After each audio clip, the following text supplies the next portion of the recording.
고린도전서 9장 16절에서부터 18절 말씀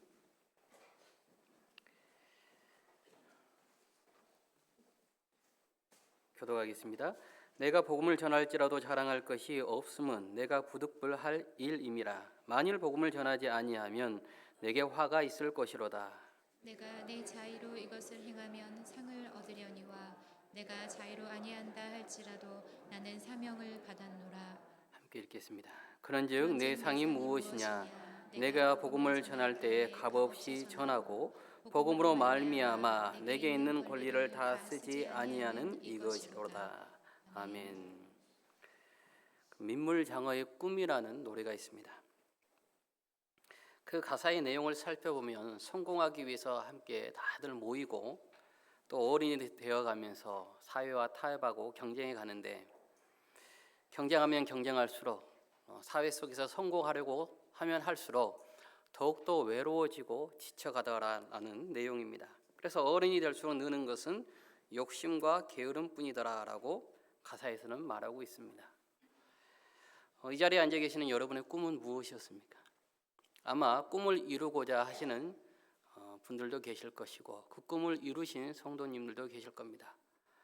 그 꿈 속에서 걸어가고 계시는 분들도 계실 것이죠. 오늘 하나님께서는 바울을 통하여서 고린도 교인들에게 말씀하여 주십니다. 그렇다면 이 바울의 꿈은 무엇이었을까? 빌립보서 3장 5절 말씀을 보시면 나는 8일 만에 할례를 받고 이스라엘 족속이요 베냐민 지파요 히브리인 중에 히브리인이요 율법으로는 바리새인이요 라고 성경은 말씀합니다. 하나님께서 사도 바울을 통하여서 고린도 교인들에게 말씀하고 계시는데 그 사도 바울의 젊었을 때의 꿈을 빌립보서 3장 5절을 통하여서 우리는 알 수 있는 겁니다. 8일 만에 할례를 받았다.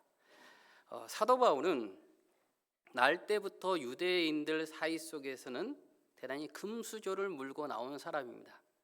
다소라는 곳에서 태어났지만 그가 예루살렘으로 옮겨진 것을 보면 대단히 부유한 집안이었고 8일 만에 할례를 받았다라는 것은 아브라함의 혈통인 것을 말씀해 주고 있습니다. 이스라엘 족속이요 베냐민 지파요. 예수님 당시에 베냐민 지파는 대단한 우월감을 가지고 있었습니다. 이 솔로몬 시대 이후로 남유다와 북이스라엘로 나뉘게 될 때 모두 북이스라엘로 따라갈 때 오직 베냐민 지파만 유다 지파를 따라가게 됩니다. 그러면서 시온산의 성전, 거룩한 성전을 지켰다라는 자부심을 가지고 있었던 거예요. 베냐민 지파요라고 소개하죠. 히브리인 중에 히브리인이요.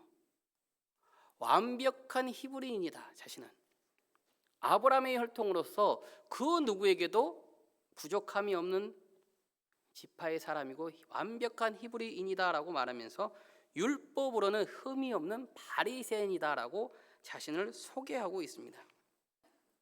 그냥 청년 사울은 대단한 꿈을 가졌던 사람이고 그 꿈에 대한 자존감이 아주 높았음을 알 수 있습니다. 그래서 청년 사울의 꿈은 유대인들 중에 가장 높은 자리 최고의 율법관으로 올라가는 것이 그의 목표이자 꿈이었죠. 그 목표를 위해 향해 나아가면서 자신을 가로막는 사람들이 있다면 그들을 돌로 쳐서라도 죽이고 자신의 꿈을 향해 나아갔습니다. 거칠 것이 없는 사람이었습니다. 사도행전 7장 58절에서부터 59절 말씀을 보시면 성경에서는 이렇게 말씀합니다. 성 밖으로 내치고 돌로 칠세 증인들이 옷을 벗어 사울이라 하는 청년의 발 앞에 두니라. 그들이 돌로 스데반을 치니 스데반이 부르짖어 이르되 주 예수여 내 영혼을 받으시옵소서 하고. 청년 사울이 유대인 안에서 하나님을 향한 열정이지만 잘못된 열정으로 스데반 집사를 돌로 치는 장면입니다. 이때 돌로 친다라는 것은 율법을 어긴 사람들을 심판하는 유대인들의 방법인데 함부로 누구나 심판할 수 있는 것이 아니고 대제사장으로부터 신임을 받은 사람들만 돌로 치는 이 율법의 행함을 할 수 있는 자격이 있습니다. 청년 사울은 말 그대로 대제사장으로부터 신임을 받는 탄탄대로의 길이 약속되어 있던 사람이에요. 지금으로 이야기하면 정치인의, 유망한 정치인의 오른팔 정도 되는 사람이었습니다. 그런 청년 사울이었던 것이죠. 여러분, 이제 우리나라도 곧이 아니죠. 이제 정치의 시간이죠. 6월 3일 날 우리가 선거를 하기 때문에 많은 이제 정치인들이 나와서 자신을 대통령으로 선출해 달라고 자신을 홍보하게 될 겁니다. 그 정당의 정치들을 보면 젊은 청년들이 있어요. 그래서 젊은 청년위원회를 만들고 그 청년들이 어떤 사람들은 비례위원으로 또 어떤 사람들은 의원으로 나가고 선출되기도 합니다. 근데 이분들의 행하는 정치들의 모양을 보면 상당히 획기적이죠. 젊기 때문에 돌파력이 있습니다. 젊은이 사고로 인하여서 자신들이 배웠던 정치 사상을 잘 펼칩니다. 그런데 이 사람을 이해하는 데는 조금 부족함이 많이 보여요. 그래서 그들의 정치적인 이론과 행함들이 우리의 좀 삶과는 좀 동떨어지는 괴리감이 있다는 생각을 가질 때가 있죠. 제가 처음으로 개척을 해서 단독 목회를 할 때가 30대였습니다. 그때 모든 선배 목사님들과 어른들이 하는 말이 목회는 40세 이상, 45세 이상 넘어야지 하나님이 사용하신다라는 것이었어요. 젊은 30대의 목회자였던 저는 그런 게 어딨어. 하나님께 기도하고 쓰임 받으면 되지. 하나님께 열심히 기도하고 하나님 앞에 나아갔습니다. 왜 꼭 40대가 되어야 하는가? 그런데 지금 와서 생각해 보니까 하나님께서 40대 중반 이후에 쓰시는 게 맞는 것 같아요. 선배 목사님들이 괜히 그렇게 이야기한 게 아니었던 거예요. 하나님께 쓰임 받고 하나님께 훈련 받는 시간 속에서 신학교에 배웠던 모든 사상과 하나님을 향한 열정이 서로 맞물려 갑니다. 그래서 꿈이 삶 속에 녹아드는 시간들이 필요하더라는 거예요. 꿈이 삶 속에 녹아들면서 하나님의 사람들을, 하나님의 양무리들을 사랑하고 그들과 함께 호흡하고 공감하게 되는 훈련의 시간이 필요하다는 것이죠. 젊은 사울이 스데반을 돌로 칠 때는 하나님을 향한 열정은 있었지만 사람을 이해하지 못한 거예요. 젊은 정치인들이 바른 생각과 바른 정치의 사상은 가지고 있지만 사람을 이해하는 그 속도의 시간들이 없기 때문에, 느긋함을 갖지 못하기 때문에 많은 실수를 하는 것을 우리는 보게 됩니다. 이토록 젊은 사울, 젊었을 때의 꿈을 가지고 있던 사울이 오늘 말씀을 보면 어떻게 변하였는지를 알 수 있는 겁니다. 자신의 꿈을 위해서는 스데반을 돌로 쳐 죽이는 그 젊은 사울이 이제 하나님 안에서 훈련되고 변화되어지게 됩니다. 그리고 오늘 본문 말씀을 보시면 16절에서 내가 복음을 전할지라도 자랑할 것이 없으면 내가 부득불할 일이다. 만일 복음을 전하지 아니하면 내게 화가 있을 것이다 라고 말씀하고 있습니다. 부득불, 제가 성경에서 가장 좋아하는 단어입니다. 이게 우리 한글 성경어는 부득불이라고 하지만 실제로는 부득불이라고 번역하기에는 조금 어려움이 있는 단어입니다. 아난케라는 단어인데 굳이 우리 한국 단어로 바꾸어 보면 숙명 정도로 바꿀 수 있어요. 숙명, 운명. 운명은 우리 기독교 단어가 아니기 때문에 숙명 정도로 바꾸는 게 가장 적절합니다. 날 때부터 나에게 짊어지고 가야 될 평생의 선택받은 삶을 말씀하고 있는 거예요. 그래서 바울은 이제 자신의 즐거웠던, 자신이 꿈꿨던 과거의 열정보다는 온전히 하나님을 향한 순종과 성도를 향한 사랑으로 나아가게 되는데, 이때 모든 것의 기초가 되는 것은 부득불 내가 할 일이다라는 겁니다. 그래서 오늘 16절 말씀을 여러분이 이해하기 쉽게 다시 한번 풀어서 말씀을 드려보면, 나는 복음을 전하기 위해 태초로부터 하나님께 선택되어서 이 땅에 보내진 자입니다. 복음을 전하는 것은 나에게는 숙명입니다. 내가 만일 복음을 전하지 아니하면 나는 하나님 앞에 가서 심판을 받을 것입니다. 왜냐하면 내가 해야 할 일을 하지 않았기 때문입니다. 그러면서 17절에서 만일 내가 이 일을 나의 의지로 한다면 나는 보수를 받고 상급을 받겠지만 이 모든 것은 하나님으로부터 부여받은 청지기의 사명입니다라고 쉽게 풀이해서 읽어볼 수 있는 거예요. 그러니까 청년 사울은 자신의 꿈을 위해서는 사람을 죽임에도 망설이지 아니하였다면 이제 하나님으로부터 쓰임받기 시작한 바울이 된 그의 삶은 오직 하나님의 복음을 위해서 나아가기 시작하는 것이죠. 그 복음 외에는 아무것도 없는 것입니다. 최고의 율법관의 자리에 올라가고자 꿈꾸는 것이 아니고 어떻게 하면 하나님께서 내게 허락하신 청지기의 사명을 더욱더 잘 감당할 수 있을까? 어떻게 하나님 앞에서 나는 심판받지 않고 정말 바르게 하나님의 얼굴을 볼 수 있을까?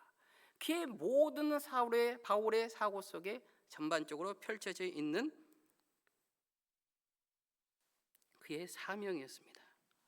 여러분, 우리가 하나님의 일을 한다는 것은 바로 이 부득불 사명이에요. 우리의 숙명인 것이죠. 하나님이 우리에게 하나님 나라의 청지기의 사명을 감당하게 하신 것입니다. 내가 하고자 하는 것이 아니고 하나님께서 우리에게 맡겨주셨다는 거예요. 그래서 우리의 사고가 더 이상 세상을 바라보며 세상을 원하며 세상의 욕망을 따라 살아가는 삶이 아니라 온전히 하나님 나라를 위해서 하나님의 복음을 위해서 걸어가야 하는 것이죠. 청년 사울이 세상의 거대한 율법관의 자리에 올라가기를 원했던 그 시절의 꿈이 아니라 이제 모든 것을 배설물로 여기면서 온전히 하나님의 복음을 따라 나아가며 하나님 나라의 청지기로 사는 것이 목표였던 것처럼 우리 삶의 방향도 세상이 아니라 온전히 하나님 나라의 청지기로 걸어 나아가야 되는 것입니다. 이렇게 걸어가시기를 바랍니다. 그런데 이렇게 걸어간다라고 하지만 우리가 복음을 위해서 살아간다라고 하지만 우리 내면 속에는 이 세상을 향한 야망들이 있습니다. 세상 사람들에게 조금 더 인정받고 싶어하고 높임받고 싶어합니다. 저 역시 여러분께 일전에 말씀드린 것처럼 평생의 꿈은 목사였지만 이 목사라는 꿈이 일평생 바뀐 적이 단 한 번도 없지만 이러한 야망들을 갖고 있는 거예요. 목사지만 그 안에서도 세상적인 야망을 가지고 있었죠. 신학을 공부하고 성경을 해석하면서 예수님을 알면 알수록 더욱더 낮아져야 되는데 그게 아니에요. 도리어 예수님을 아는 것을 뽐내고 싶어 하는 거예요. 또한 성경을 해석하면 할수록 하나님 앞에 가까이 가며 순종해야 되는데 그 해석법을 가지고 남들을 비판하고 판단하는 것이죠. 그러니까 우리가 예수님께 구원받으면서 살아가는 삶의 모양은 청지기로서 겸손하면서 나아가야 되는데 그런 모양이 아니고 우리들은 물에서 구원해 주면 보찜 내놓으라는 격으로 예수 그리스도 보혈의 피로 구원받았음에도 불구하고 주님께 무엇이라고 기도합니까? 더 많은 것을 달라라고 기도하죠. 하나님 나를 구원해 주셨으니 세상에 필요한 것을 더욱더 채워주시고 내 야망을 주 예수 그리스도의 이름으로 성취시켜 주십시오라는 것이 우리들의 대부분의 기도라는 거예요. 하나님의 복음의 길을 따라 걸어간다라고 하지만 여전히 우리 마음속에 꿈틀거리는 세상의 야망은 사라지지 않는 겁니다. 청년 사울이 부득불 할 이름을 깨닫고 하나님 나라의 청지기로 살아가는 삶을 걸어가는데 우리는 여전히 청년 사울의 모양을 우리 마음속에 담아두고 살아간다는 거예요. 십수년 전에 제가 제 꿈을 위해서 가족을 떠나고 있었던 때가 있습니다. 신학대학원을 졸업한 지 얼마 되지 않고 실제로 매주 집을 오고 갔기 때문에 이 가족들과 떨어진 것에 대해서는 별로 부담감이 없었습니다. 당시만 해도 저의 모든 사고는 가정이 바로 서려면 가장이 잘 되어야 된다. 가장을 위해서는 가족은 당연히 희생해야 된다. 이런 사고를 가지고 있었습니다. 그래서 나의 꿈만 이루면 가족들이 모두 다 기뻐할 것이다. 그래서 가족들과 멀리 떨어져 있는 시간이 있었는데 성탄을 앞두고 아이들이 보고 싶은 거예요. 그래서 아이들을 만나야겠는데 어떻게 할까? 화상 통화를 통해서 아이들에게 물어보았어요. 아빠를 만나면 너희들이 무엇을 하고 싶어? 라고 물어보았어요. 이 질문을 할 때 저희 머릿속에는 아이들이 나를 만나면 함께 밥을 먹고 싶겠지. 그래, 근사한 데 가서 밥을 먹어야겠다라고 생각을 했단 말이에요. 그런데 아이가 하는 말이 아빠를 만나면 숨바꼭질을 하고 싶다라는 거예요. 그리고 아빠를 만나면 무화과 꽃이 피었습니다를 하고 싶다라는 거예요. 아이들과 화상통화를 마치고 나서 대성통곡을 하고 울었습니다. 내가 왜 이 먼 곳까지 와서 가족들과 떨어져 있으면서 내 꿈을 위해서 이 모든 것을 감내해야 되는가?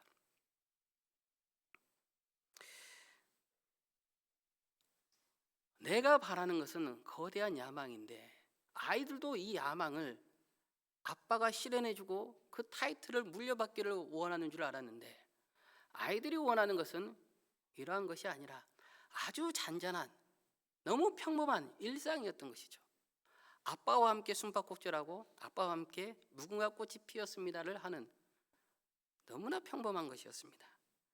그리고 며칠을 생각한 끝에 오직 예수님만을 위해 살겠다라는 다짐으로 내 삶을 뽐내고 내 야망을 위해서보다는 가족을 위해 살아가야겠다. 예수님을 위해 순종하며 나아가야겠다. 그리고 모든 것을 버리고 유학의 길이 아니라 아주 평범할지라도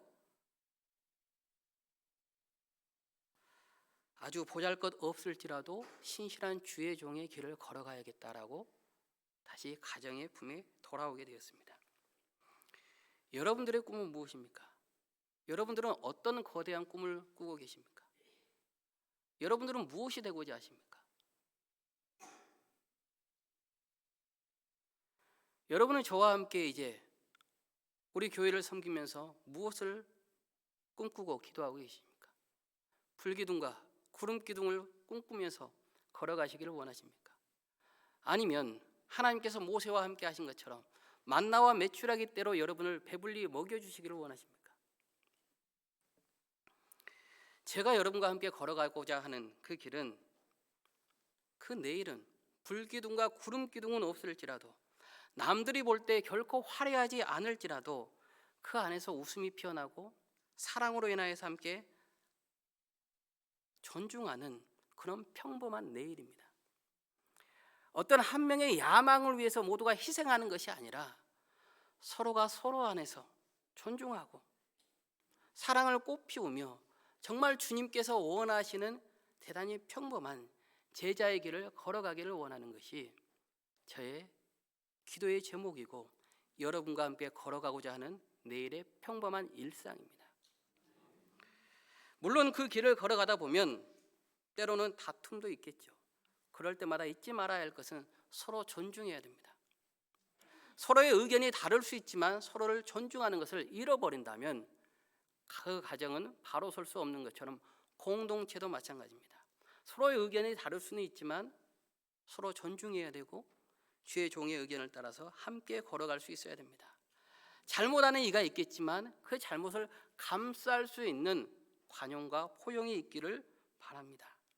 그러면서 평범한 내일의 길을 걸어갈 때 하나님께서 출애굽 그 기간 동안 이스라엘 백성과 함께 하셨던 것처럼 우리 공동체 위에도 함께 하시고 우리 삶 속에서도 함께 하실 줄로 믿습니다. 그 길을 하나님의 청지기의 사명을 짊어지고 가는 우리 모두가 되기를 바랍니다. 우리를 건강하게 하는 것은 특별히 비싸게 지어먹는 보약에 있는 것이 아니고 귀한 날, 특별한 날 먹는 소고기에 있는 것도 아닙니다. 저는 피곤할 때 가끔씩 이 초콜릿을 자주 먹는데 이 초콜릿에 있지도 않아요. 우리를 건강하게 하는 것은 매일 제때 먹는 하루 3끼의 밥이 우리를 건강하게 하는 것이죠. 우리의 신앙도 마찬가지입니다, 여러분. 우리의 신앙을 건강하게 하는 것은 매주 우리가 함께 드리는 예배 속에서 매일매일 드리는 우리의 새벽의 기도의 시간 속에서 우리가 함께 모여 기도하는 대단히 평범한 그 예배 속에서 우리의 신앙이 건강해지고 하나님께 영광을 들어올리며 나아가게 되는 것이지, 어쩌다 하루에 열심히 기도하는 것, 어쩌다 한 번, 1년에 한 번 금식하는 것, 작정하는 것으로 우리의 믿음이, 우리의 신앙이 바른 길로 절대 걸어가지 않는다는 거예요. 밥을 매일 먹다 보면 질릴 때가 있어요. 그럴 때는 간장을 넣어서 짜게 먹기도 하고 가끔씩은 달콤한 소스로 비벼서 먹기도 하지만 짠 음식을 계속 먹을 수 없는 것이죠. 달콤한 밥을 계속 먹을 수 없는 것이죠. 갓 지은 흰 쌀밥이 우리의 건강을 지킨다는 거예요. 우리의 신앙도 마찬가지입니다. 평범하지만 그것이 우리의 신앙을 바르게 걸어 나가게 하고 그 순수한 하나님의 복음, 그 진리 자체 속에서 우리가 기뻐하고 나아갈 때 우리도 모르는 사이에 신앙의 근육들이 붙고 신앙의 건강함으로 인하여서 하나님께 영광을 드러내며 나아갈 수 있을 줄로 믿습니다. 이 평범한 신앙 속에서, 믿음 속에서 우리가 청지기의 걸음걸음을 나아가시기를 바랍니다. 18절을 보시면 그런즉 내 상이 무엇이냐? 내가 복음을 전할 때 값없이 전하고 복음으로 말미암아 내게 있는 권리를 다 쓰지 아니하는 이것이로다. 내 상이 무엇이냐라고 오늘 성경은 말씀하고 계십니다. 내가 복음을 전할 때 값없이 전하고 복음으로 말미암아 내게 있는 권리를 다 쓰지 아니하는 이것. 그냥 이제 하나님의 은혜로 변한 바울이 갖는 상급은 무엇이냐면 세상의 부귀 영화가 아니라 구원받은 성도라라고 성경은 말씀하고 있는 것입니다.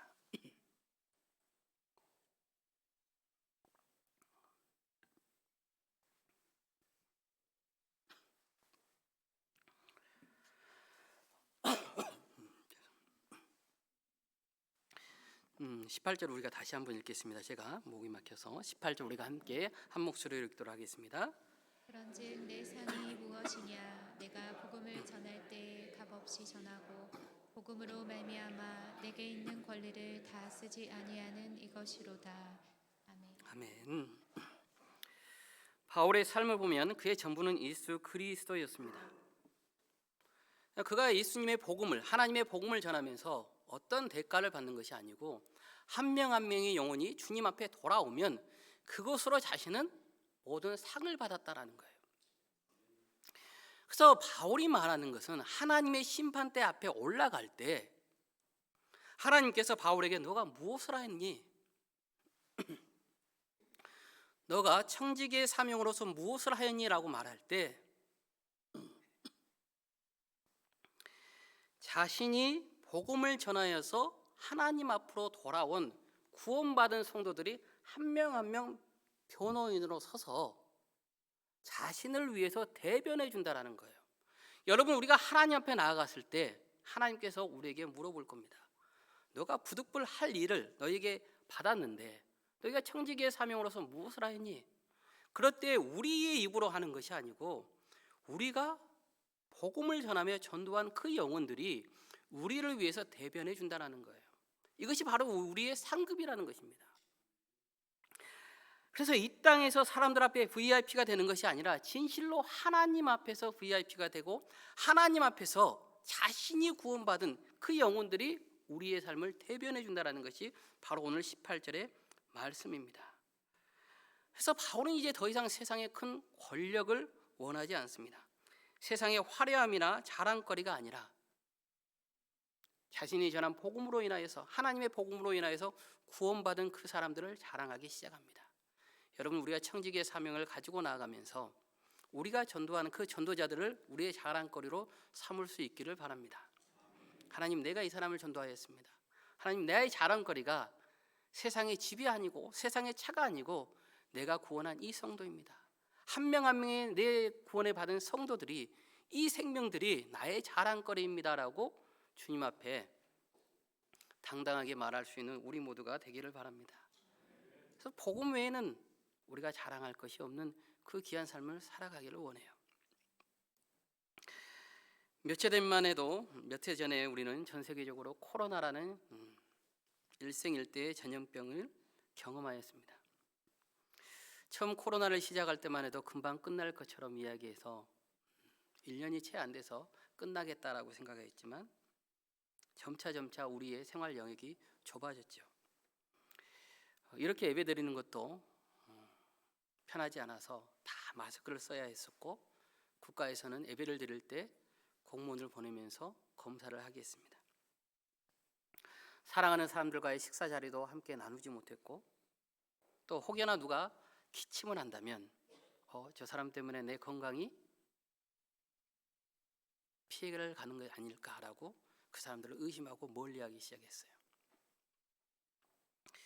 제가 금방 이게 기침을 하고 하는 것은 오늘 유난히 떨리고 이렇게 목매임이 심합니다. 왜 그런지 모르겠어요. 제가 뭐 코로나를 걸리거나 아픈 거는 전혀 아닙니다. 모두 마스크를 쓰고 기침을 해야 했어요.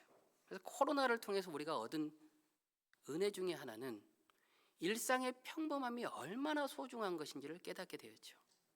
함께 예배드리는 것, 찬양하는 것, 사랑하는 사람들과 모여서 식사하는 것, 이 평범한 일상이 대단히 하나님의 은혜였구나를 깨닫게 되었던 겁니다. 그런데 우리 지금은 어떻습니까? 여러분 예배드림에 감사하고 계십니까? 함께 식사하는 자리에 감사함을 갖습니까? 마스크 쓰지 않고 마음껏 기침할 수 있는데 감사하고 계십니까? 우리에게 평범함보다 더 큰 은혜는 없는 거예요. 그래서 우리가 평범함 속에서 이 길을 걸어가기를 바라요. 코로나가 금방 끝날 줄 알았습니다. 그런데 1년, 2년, 3년 조급하지 않고 걸어가다 보면 그 긴 시간도 지나가더라는 거예요. 여러분 코로나가 아무리 길다고 한들 지나가게 되고요. 지난 겨울 대단히 추웠지만 저는 대단히 추웠습니다. 그래서 항상 무릎 담요를 가지고 다녔는데 아직도 새벽 기도 때는 무릎 담요를 가지고 다닙니다. 근데 그 추운 계절도 다 지나가고 벚꽃도 피고 개나리꽃도 피고 오늘 교회를 오면서 보니까 매화꽃도 비에 바람에 다 떨어졌고 벚꽃도 다 떨어졌습니다. 또 다른 여름이 다가오겠죠. 여러분 다 평범한 속에서 그 어려웠던 시간도 전부 다 지나가더라는 거예요. 그래서 여러분께 말씀드리고자 하는 것은 조급하지 않았으면 좋겠어요. 우리가 하나님 앞에 기도하면서 다시 내 안에서 쓴뿌리가 올라오고 내 야망이 올라오는 가장 큰 이유는 조급해져요.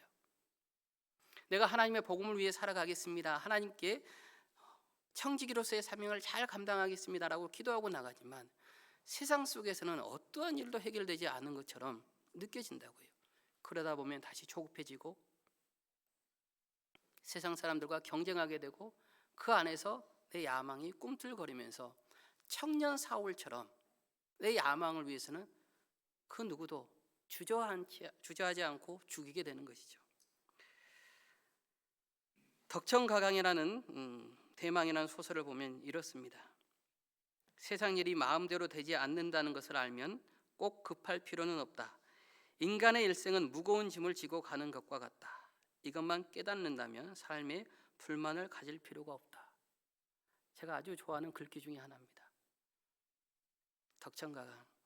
여러분이 싫어하실 수도 있지만 도쿠가와 이에야스의 말입니다.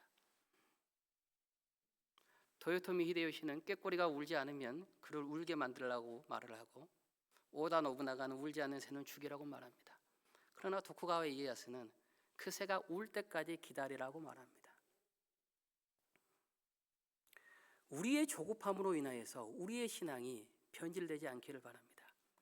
여러분 세상의 일은 오직 하나님께서 하나님의 은혜 가운데에서 순조롭게 이루어 가시기 때문에 온전히 여호와 하나님을 신뢰하고 믿고 나아감으로 인하여서 우리가 청지기의 사명, 하나님께 받은 그 숙명, 부득불의 사명만 잘 감당해 나아간다면 그리스도 예수 안에서 우리를 바른 길로 인도해 주실 겁니다. 이 여호와 하나님을 신뢰하고 나가는 것이야말로 세상 속에서 우리가 조급하지 아니하고 하나님께로부터 부여받은 그 사명을 잘 감당해 나가는 올바른 길일 줄로 믿습니다. 서두에서 말씀드린 민물장어의 꿈이라는 가사를 보면 이런 노랫말이 나와요. 좁고 좁은 저 문으로 들어가는 길은 나를 깎고 잘라서 스스로 작아지는 것뿐. 우리는 좁은 문을 걸어갑니다. 그 좁은 문은 때로는 들어가기도 싫고 이왕이면 피했으면 좋을 길이기도 합니다. 그런데 주님께서는 우리에게 부득불 그 숙명의 길을 주시고 우리에게 청지기의 사명을 맡겨주셨습니다. 이 은혜에 감사하면서 이 길을 걸어가시기를 바랍니다. 이 길은 결코 화려하지도 않을 겁니다. 달콤하거나 또는 내 입맛에 맞는 그 어떤 것도 없을 겁니다. 대단히 평범하고 슴슴할 것입니다.